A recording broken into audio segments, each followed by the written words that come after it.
नमस्कार साथियों, हम उत्तराखंड के टिहरी गढ़वाल का जो जौनपुर विकास खंड है उसके एक बहुत प्यारे गांव यानी गैड़ में है।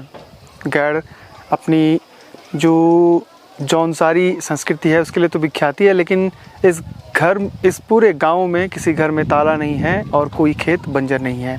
ये इसकी सबसे बड़ी खासियत है। तो चलते हैं, आपको एक्सप्लोर कराते हैं गैड़ गांव की, और यहाँ आकर आपको भी लजीज जो व्यंजन है उसका लुत्फ़ ज़रूर मिलेगा, क्योंकि ये गांव जो है अपनी जो परंपरागत फसलें अनाज के लिए विख्यात है।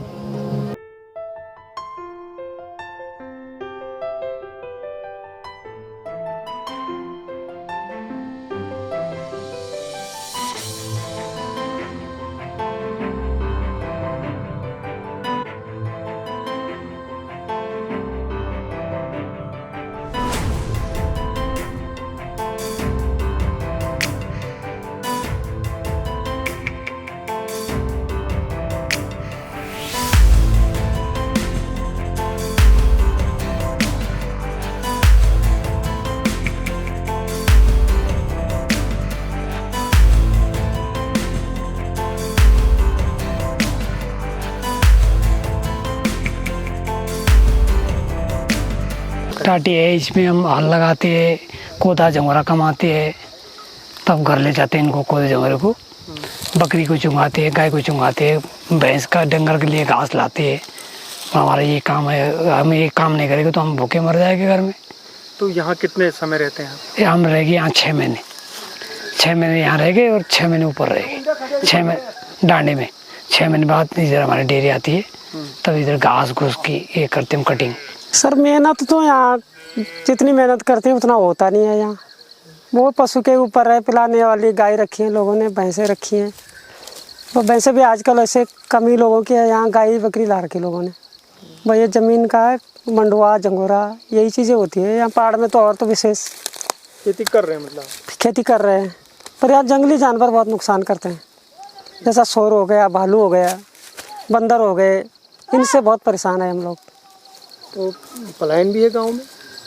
पलायन कुछ भी नहीं है। पलायन गांव से क्या पलायन होना है, बस हमारा तो यही रोजगार है, सारा पशु के ऊपर ही है और खेती के ऊपर है बस।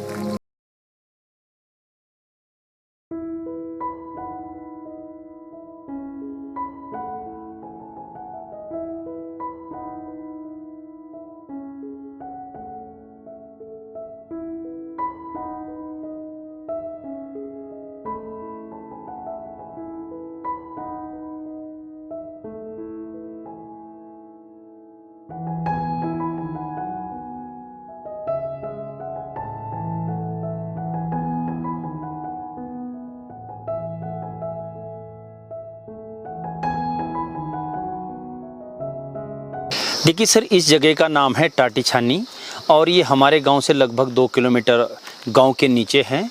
और यहाँ पर हमारे पशु लगभग 6-7 महीने रहते हैं।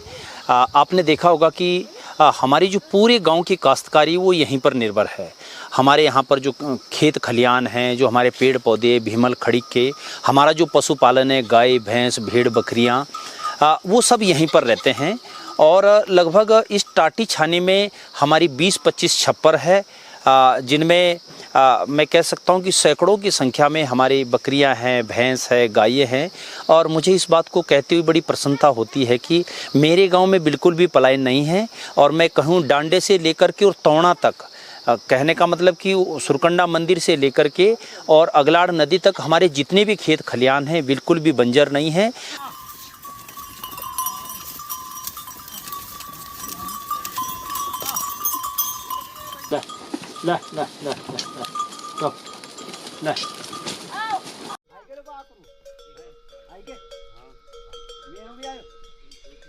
गैड़ गांव से करीब 1 किलोमीटर की उतराई के बाद इनकी छानियां हैं। दरअसल गैड़ एक ऐसा गांव है जो समुद्र तल से लगभग 1500 मीटर की ऊंचाई पर स्थित है। और इस गांव की जो दिनचर्या है, यानी पूरे साल भर का अगर देखें तो 6 महीने ये डांडे यानी गांव से ऊपर की तरफ रहते हैं जहां पर इनकी छानियां हैं, और 6 महीने गांव से नीचे करीब 1 किलोमीटर नीचे है। यहाँ पर करीब 20 से 25 छानियाँ हैं। सारे उनके पशु भैंस गाय और जो भेड़ बकरियां हैं वो यहाँ पर रहते हैं।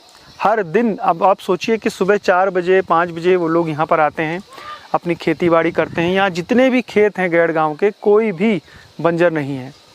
और ऐसे बहुत सारे गांव हमने देखे, जैसे मोलधारी देखा कि केवल 300-400 मीटर की दूरी पर उनके खेत हैं और सब बंजर पड़े हुए हैं। हालांकि वहाँ भी छानियाँ थी और छानियों के आसपास इक्का दुक्का खेत वो लोग करते हैं, कुछ सब्जियाँ उन्होंने बो दी हैं। लेकिन यहाँ पर सारी परंपरागत जो क्रॉप्स हैं, कोणी है, झिंगोरा है, मंडवा है, उसके अलावा दालें, तमाम जितने भी फसलें होती हैं मोटे अनाज की, वो सब उस सब का उत्पादन होता है। तो यानी सुबह से लेकर रात तक ये तमाम जो गांव वाले जिनकी छानियाँ यहाँ पर काम करते हैं, हल लगाते हैं, खेती बाड़ी का, अपने पशुओं को चराते हैं, उसके बाद सबको बांध कर दरवाज़ों को लॉक कर और लॉक का सिस्टम भी बड़ा अनोखा है कि जो बनाया गया है कि उसको कोई भी खोल नहीं सकता, जो जानवर हैं जो वो नहीं खोल सकता। और उसके बाद सारे लोग फिर वापस चले जाते हैं और फिर अगले दिन सुबह फिर वही दिनचर्या। क्या करो, सुबह को खड़ उठ, तब छानेगा मसूर भैंसू पिया, तब दूध दे बाजार, तब बाकुर गोरू खोल, तब घास काट।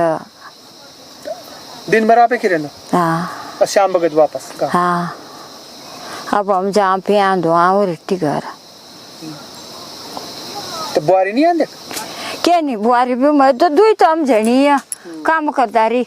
अब फिर ड्यूटी बाहर जा, छोरा ये स्कूल ले गए पढ़ना, दता भाभी मैं भी घरों काम हो तार मुझे खुदो काम हो, तो तब हम दुई जने घास काट, बाकरू चरा, छानी खेती बाड़ी डाल ते कटियारना बनाना ठणाना। उम्र का तो चाप है? उम्र उम्र तो भरी होगी भाई। अब 70 हो गए? 70? पता नहीं भाई कुछ है। आप पढ़े लिखे हैं? ना कुछ नहीं पढ़े। निरपट अंगूठा। हाँ, हमारे वक्त तबरी पढ़ने लिखने को जमानू नहीं तो, तबरी नहीं तो न जनु अब तनु नहीं तो तबरी।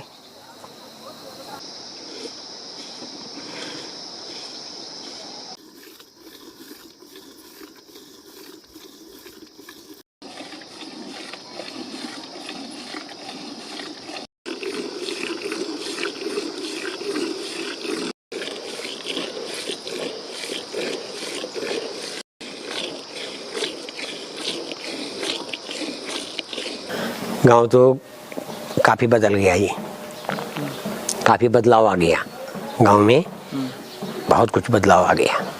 क्या क्या बदलाव है? सब चीज़ का बदलाव आ गया जी। खाने पीने का बदलाव आ गया, शादी ब्याहों का बदलाव आ गया। अच्छे ढंग से शादी हो रही तो ठीक ही है। हमारे देखने में बदलाव तो बहुत हो गया।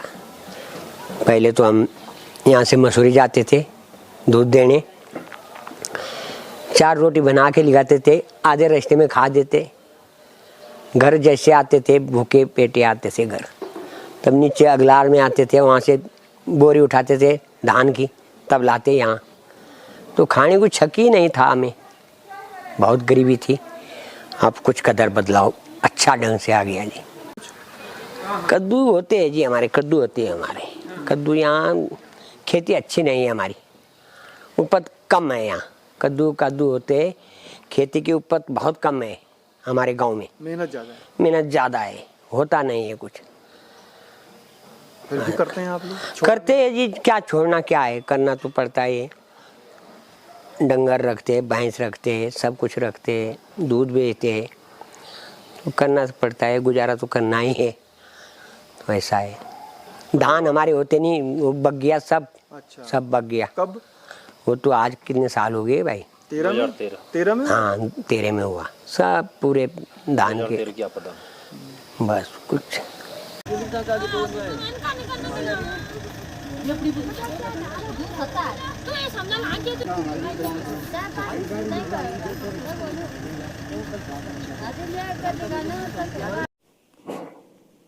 गैड़ गांव की एक और खासियत है और ये है वो मिल्क विलेज।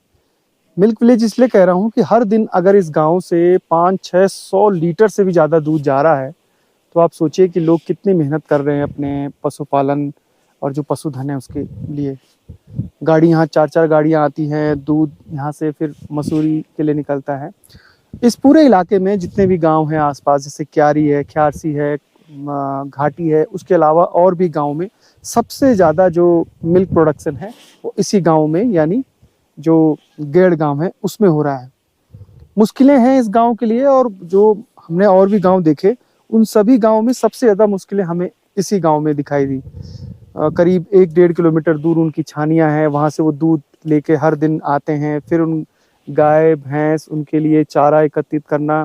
कई गांवों में तो गांव में ही पशुपालन होता है तो ज़्यादा मुश्किलें नहीं आती हैं, लेकिन ये गांव के लोग 6 महीने ऊपर डांडे, जो सामने डांडा दिख रहा है ऊपर, उस तरफ ऊपर की तरफ उनकी छानियां हैं, तो 6 महीने वहाँ रहते हैं यानी गर्मियों के समय में, और जब सर्दियां शुरू हो जाती हैं बरसात के बाद तो फिर वो नीचे की तरफ आ जाते हैं, अपनी जो गांव से नीचे की तरफ छानियां।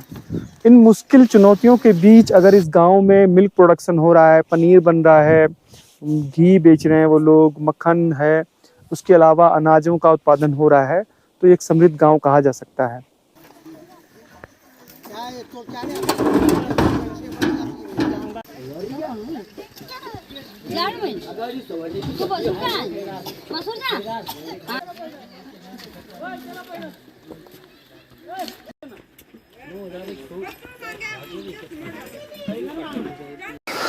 देखिए सर, हमें बड़ी प्रसन्नता इस बात को कहते हुए कि हमारा गांव जो गैड है यह बहुत ही सांस्कृतिक लोकप्रिय गांव है।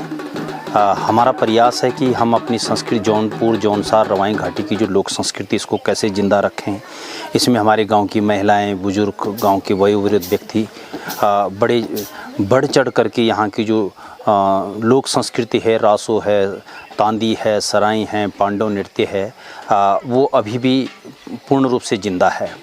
और मेरे गांव का मुख्य व्यवसाय, यहाँ पर लोग पशुपालन करते हैं। लोगों के पास गाय है, भैंस है, बकरियां हैं, और दुग्ध उत्पादन इस क्षेत्र में सबसे ज़्यादा होता है। यहाँ से दूध मसूरी जाता है।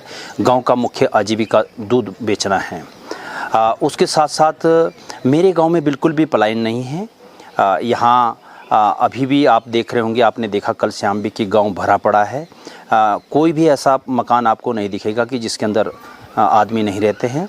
मेरे गांव की आबादी अभी 70-80 के आसपास परिवार हैं, और लोग अपनी खेती बाड़ी, काश्तकारी, अभी भी पूर्ण रूप से लोगों की कृषि के आधारित जो भूमि है, सब लोग अपनी खेती बाड़ी को करते हैं। देखिए सर, मुझे लगता है कि मैं एक शिक्षक हूँ, और शिक्षा हमें अपनी संस्कृति और कृषि को जोड़े रखने की सीख देता है, ना कि तोड़ने की। उसी उद्देश्य से मैंने अपने पिताजी स्वर्गीय श्री चंद्र सिंह जी की स्मृति में उनकी को समर्पित चंद्र सिंह होम स्टे नाम से एक योजना बनाई कि मैं होम स्टे खोलूँ। अभी हमने नया ये होम स्टे बनाया है, और हमारे पास वुडस्टॉक स्कूल मसूरी, जो भारत का जाना माना विद्यालय है, द दून स्कूल देहरादून, यहाँ से अब तक जो है 3-4 बैच बच्चों के आए हैं। उन्होंने यहाँ का जो खान पान, हमारा जो दही दूध मक्खन घर का होता है, अपना पनीर, यहाँ का जो एग्रीकल्चर है उस पे उन बच्चों ने, जो कई देशों के बच्चे उनके साथ आए थे, उन्होंने खेतीबाड़ी में प्रतिभा किया। यहाँ पर लोग कैसे सेलू काटते हैं, लोग मट्ठा कैसे लगाते हैं। उसके अलावा यहाँ का जो पर्यटक जो स्थल है, मैं बताना चाहूँगा, मेरे गांव के ठीक ऊपर सुरकंडा मंदिर है, वहाँ पर भी बच्चे गए। उसके अलावा नीचे अगलाड़ नदी है, जहाँ का एक बहुत ही ऐतिहासिक मौड़ मेला होता है, वहाँ का आनंद लिया। हमारे नीचे टाटी छानियों में पशुओं के साथ गाँव वालों की जो दिनचर्या, उनको उनके साथ सहभागिता करने का की बच्चों ने कोशिश की है, और बहुत अच्छा आउटपुट।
अब चलते हैं होम स्टे के कमरों को आपको दिखाने के लिए।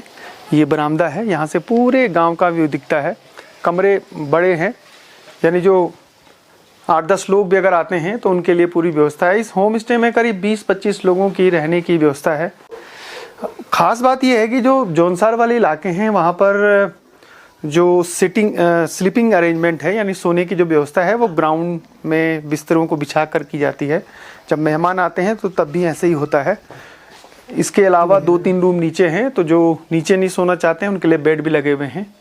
और कमरे जब बनते हैं तो चारों तरफ देवदार की लकड़ियों का प्रयोग किया जाता है और खुशबू बहुत आती है। खिड़कियां हैं चारों तरफ से।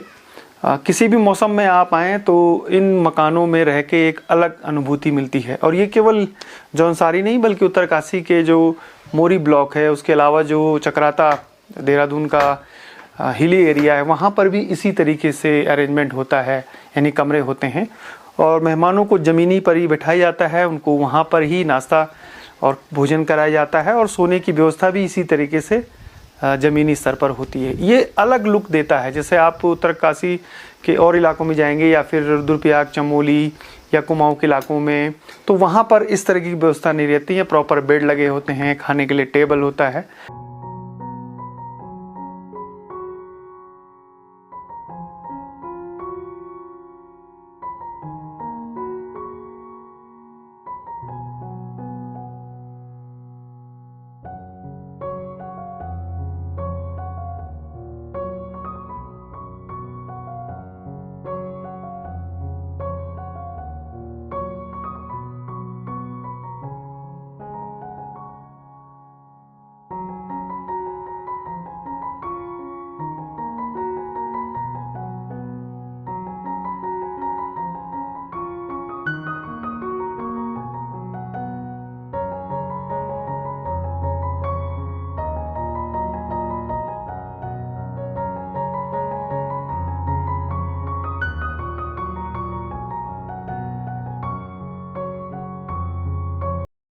गैड़ गाँव की सबसे बड़ी खासियत है कि यहाँ पर हर घर में आपको जो मक्के हैं वो टंगे हुए मिलेंगे और दूसरा हर घर की छत पर कद्दू मिलेंगे। ये इसकी सबसे बड़ी खासियत है कि कद्दू बहुत होते हैं यहाँ पे और लोग इसको बेचते भी हैं। और जब शादी ब्याह होते हैं तो इन्हीं कद्दूओं से वो पकवान भी बनाते हैं। मक्के भी वो जो मल्टीग्रेन है, चाहे मंडुआ हो या फिर गेहूँ हो, मक्का हो, इनकी सबको मिलाकर रोटी भी।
और गोबर गेनो वो यो काम करम। दूध बहुत होंगे? दूध हाँ, दूध बहुत ज़्यादा हूँ, सबसे ज़्यादा हूँ। मतलब अपनो 3-4 गाँव से ज़्यादा दूध रखी हूँ। और ताई नहीं हूँ। तो मेहनत बहुत कर दो आप लोग? हाँ, मेहनत तो बहुत पड़ करनी, मेहनत बहुत पड़ करनी। खेती दूर से आप लोग? हाँ, खेती हमारी बहुत दूर है, बहुत दूर हमारी छानी जनी ना, बहुत दूर कठिन हो जाना जान वाणु। ये डांटो वाला ना मथी। हाँ, मुंड मथी यो खिलका बोला। खिलका? हाँ। और यो गागरो। लागुड़ो? हाँ, गागरो। गागरो? हाँ, ये गागरो बोला। बाकी जो गहना चिन इस झुमका और हाँ, ये मतलब यूं बूंद बोला, यूं कांड बोला घर को बासा में ये कांडुली। नथनी पहनना आप? ना नथनी पहन। अच्छा। उत्तराखंड की देवभूमि लग सबू के प्यारे, बर्फीली हवा ठंडो पानी पिया दुनिया सारे।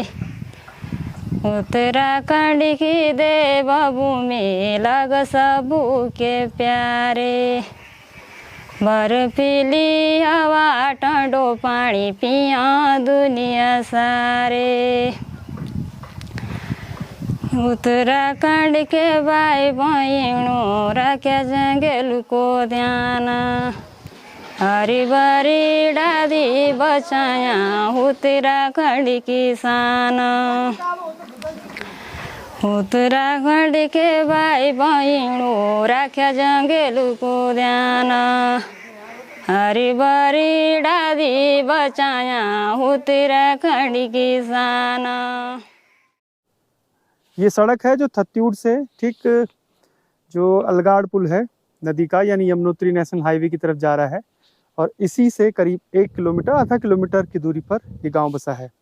अब जाने का समय है। पूरी कहानी आपने समझी, देखी, महसूस की, और अगर आप जौनसारी संस्कृति को करीब से महसूस करना चाहते हैं, यहाँ का जो व्यंजन है, लजीज पकवान है, उसका आनंद लेना चाहते हैं, तो गैड़ गांव आपके लिए परफेक्ट विलेज डेस्टिनेशन है। जो गांव है उसमें बहुत कुछ है देखने लायक, समझने लायक। आगे भी यात्राएं जारी रहेगी। फिलहाल संदीप गुसाई को इजाज़त दीजिए। जय नंदा, जय हिमाल।